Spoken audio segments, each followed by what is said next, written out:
persons in the tragic crash. Dr. Edward Kofi Omane-Boamah, Minister for Defense.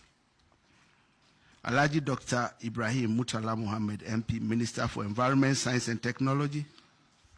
Alhaji Muniru Mohammed Lemona, Acting Deputy National Security Coordinator and former Minister for Food and Agriculture.